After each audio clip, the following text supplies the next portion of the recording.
नमस्कार, आप देख रहे हैं इंडियन न्यूज सर्विस, सबसे तेज समाचार एजेंसी, और मैं हूं पुखराज सिंह। सूरजपुर में लगातार आगजनी और बड़ी बड़ी घटनाएं सहित हत्याकांड जैसे बड़े बड़े अपराध यहां पर घटित हो रहे हैं। इसके साथ ही यहां के लोग भी उग्र होते हुए नजर आ रहे हैं।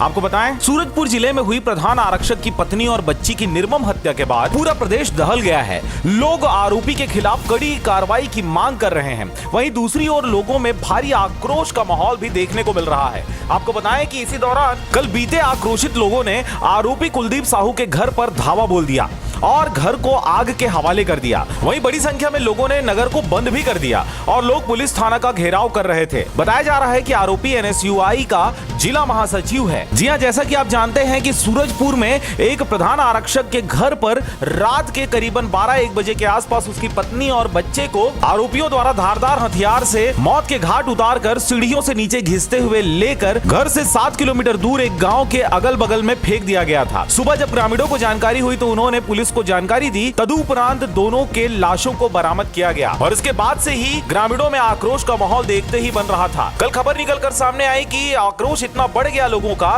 कि उन्होंने आरोपी को पहचान लिया और उसके घर पर जाकर तोड़फोड़ और आगजनी की घटना को अंजाम दिया। इसके साथ ही आपको बताएं कि जिसे आरोपी ठहराया जा रहा है कुलदीप साहू, वह अब भी फरार बताया जा रहा है। वहीं इस मामले में एक और बड़ा अपडेट निकलकर सामने आया है। प्रधान आरक्षक की पत्नी और बेटी की हत्या के बाद से गुस्साए लोगों ने आरोपी कुलदीप साहू के घर के बाद उसके चाचा के कबाड़ दुकान में आग लगा दी। आग लगने के बाद गोदाम में रखे कई सिलेंडर में ब्लास्ट भी हुआ।